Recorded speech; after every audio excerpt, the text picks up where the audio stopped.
Remedy YARDcast, man. We here with well, go ahead and introduce yourself. Let the people know who you is for those that don't know. Well, I am KK, Blakkazz KK to some of y'all. One half of the group, second to none, Blakkazz KK.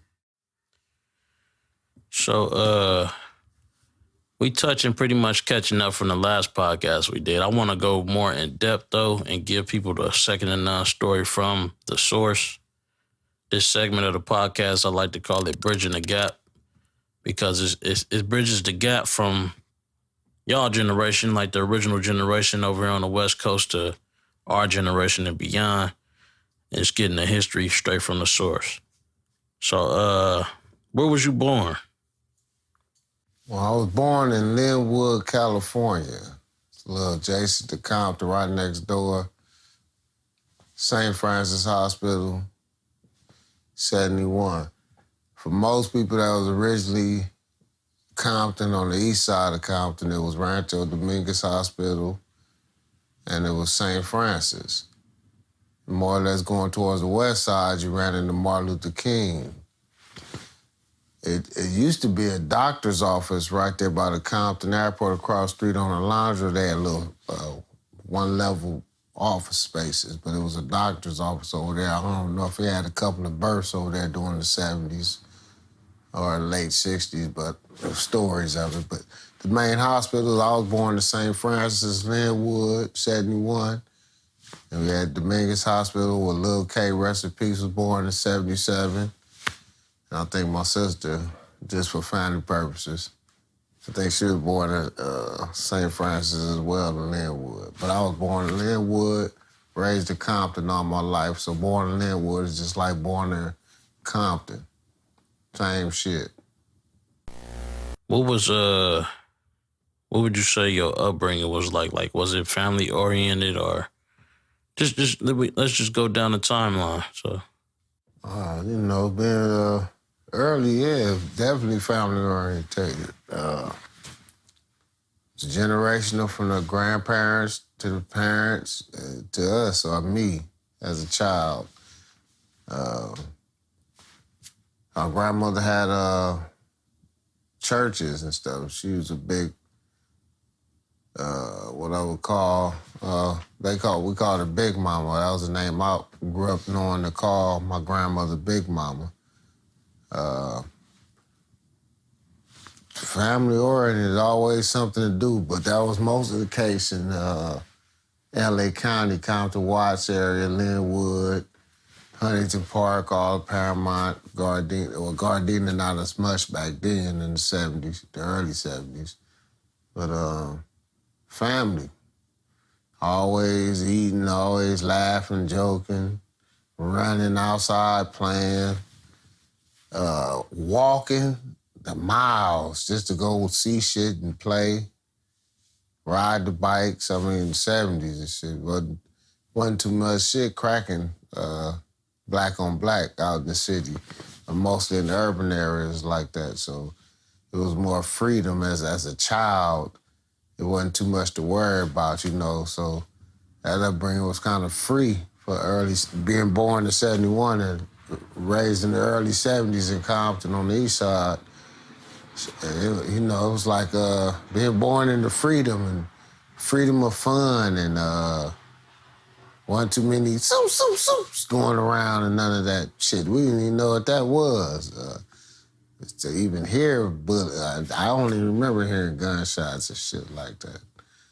But go ahead. When you say the east side, where are you referring to exactly? The east side of Compton, the other side of Willowbrook, where the blue line ran through today. So what was the neighborhoods like? Was it like, you know how it is now? It's predominantly Hispanic. Was it the same way back then? It was more integrated. Every other house was black, Mexican, black, Mexicans, black, Mexican, black, Mexican, black. That's just say one street, and then you go over to the street you didn't live on, same thing. Now and then you have a Samoan or Tongan family. Really in the 70s too, you had white families. And they started moving more to Lynwood, a little more, we call it northeast to Lynwood from Compton. Southeast, my bad, not northeast from Compton. But yeah, real multicultural growing up, 70s. Compared to today is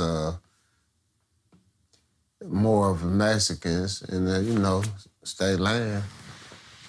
But back then it was more that, it wasn't so much based on the set. It was more family-orientated heritage, not so much the culture. Chicanos. I didn't hear too many people saying Mexicans or black pride. It wasn't so much black this, black man, that, black woman. It was just, words instead of just my black this and black that and black brown. Not to speak so much on the Mexicans, but just the community of Compton and growing up and living in that area, specifically the east side, until I moved to the west side. Same thing, it's the west side of Compton. Same type of growing up, multicultural, streets, community, schools, well-integrated, Mexicans, blacks, some whites, definitely Samoans, more Samoans than Tongans. Hey, it was good living. Speaking on schools, can we run down your education and what the Compton education Compton was like back then in the day, as far as the education go, what elementary you went to, or run us up through your education? Starting off, graduating from kindergarten, Head Start, I went to the schools in Lynwood, right around, where is it? Not Bullis, I forgot, Carlin, I think. Down the street from Lynwood High, so that's the start, kindergarten, Head Start kindergarten. It was a church that had that program back in the 70, something like that. Or I forgot this, 76. I still got the papers. Started there, left there, went to first grade, Male Elementary. From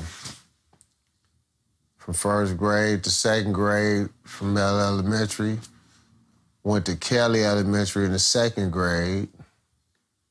Stayed there for a minute. I think I came back in the second grade to Male Elementary or the third grade. I think the fourth grade, Male Elementary. And then part of the end of the fourth grade, went to Lincoln Elementary and Jefferson Elementary, I believe, on the west side of Compton. This is when I moved to the west side of Compton and started going to those schools. Around the third or fourth grade, after I left the east side, left Male Elementary during the third or fourth grade. Moving to the west side of Compton, Lincoln Elementary, Jefferson Elementary, and then I wound up in the fifth grade at George Washington Elementary, near the area of Wilmington and Spruce, or Wilmington and Rosecrans, in that area. Did you notice a difference at that time in between the east side and the west side of Compton, or was it pretty much the same? It wasn't. There was a difference, definitely. Some of the guys on the east side growing up, it was young dudes anyway. Back then, everybody was competitive, but it was still like it is growing up. Today, 2024, back then, like 75, 76, 78. I'll say from 75 to 79, something like that. I remember being being on, being on, off of, what was that? The end of El Segundo by Santa Fe. The apartments on the way going towards eastbound when you're coming from Alameda, coming up towards Santa Fe, down El Segundo, at the end of El Segundo, and then turn into other little streets and curve over. That's heading, coming from the west side of Compton to the east side of Compton if you come down El Segundo. I forgot about that part before I moved to the west side. We did stay over there, too, for a minute. some little apartments. I still got a picture. So that had to be around the fourth grade. I forgot to be on my way towards the west. There's a picture of me in the driveway. We got little plastic guns, I think, with the little blue handles and the orange tips. One of the partners from the east side back then in the 70s named Ronnie, me, and I don't know if it was Day, my cousin Day or D, but we all kneeling. Damn. We were all kneeling down over the hump, pointing the gun at the camera. Somebody took the Polaroid picture of us. So this was in the 70s and stuff. You know, you go in the driveway, got the speed bumps. We all leaning down, you know, looking in the camera and shit with the little blue gun with the orange tip pointing at it. So this was 70s and stuff. I gotta find that picture. I've been looking for a minute, but that was, yeah, jumping over back to the west side of George Washington Elementary, 5th grade. You know, that was a new experience, and most of the guys were competitive, like on the east side, but it was a little bit different. Not to say like, I think it was, from what I saw at 5th grade, not to say no disrespect to like some of the guys I met in the 5th grade when I got to George Washington Elementary, but you know, I was a little more outgoing than most of them. Some of them were flashy. This guy was older than me, Reggie, light-skinned Reggie. I was in the 5th, he was in the 6th grade. He was from Front Hood already. Him and a little brown skin Sterling, he was from Santana Block. So what years is that? This was 19, like either 80, 81. So the gang was already cracking 80, 81. And this was when I moved to the west side of Compton, when I just tripping off of the home. I got the picture, Lil J-Bo, he called himself, Jerome. He was from Santana. The Front Hood homie, that was Reggie, light skin with the shag and shit. He was in the 6th grade, I was in the 5th grade. No, that was 82, I think. Yeah, 82. 81, 82. Yeah, it was funny.